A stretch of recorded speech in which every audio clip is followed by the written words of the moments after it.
Anda akan menyaksikan bersama saya tari yang menunjukkan ciri khas orang Nias. Bagaimana orang-orang Nias berburu dulu mengejar satwa-satwa yang ada di hutan untuk memenuhi kebutuhan mereka. Dan kali ini tari itu dipertontonkan oleh anak-anak muda di Nias pada satu kesempatan pertemuan Info GPIC di Pulau Nias yang dihadiri oleh seluruh delegasi di seluruh Indonesia. Nah, ini kesempatan untuk menonton bagaimana tari para pemburu disajikan kepada para peserta Info GPIC, Info Justice, Peace and the Integration of Creation. Nah, tari ini luar biasa sekali. Bagaimana mereka memulai perburuan, mereka melakukan ritual. Ayo tonton saja supaya tidak rugi. Jangan lupa subscribe bersama saya Natali Bunga di channel Nias Universe. Jaga Nias. Mereka melakukan segala aktivitasnya.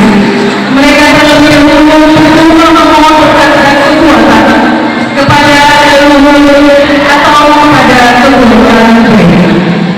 Tradisi berburu binatang ini telah digalakkan dalam sebuah gerak tari yang kami beri nama tari Mialu atau tari berburu binatang.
Luar biasa sekali. Tari berburu binatang, tari Mialu dari Sanggar Lagan. Mereka membawakan tari Malu atau Mialu, tarian para pemburu untuk mencari satwa-satwa yang terjadi.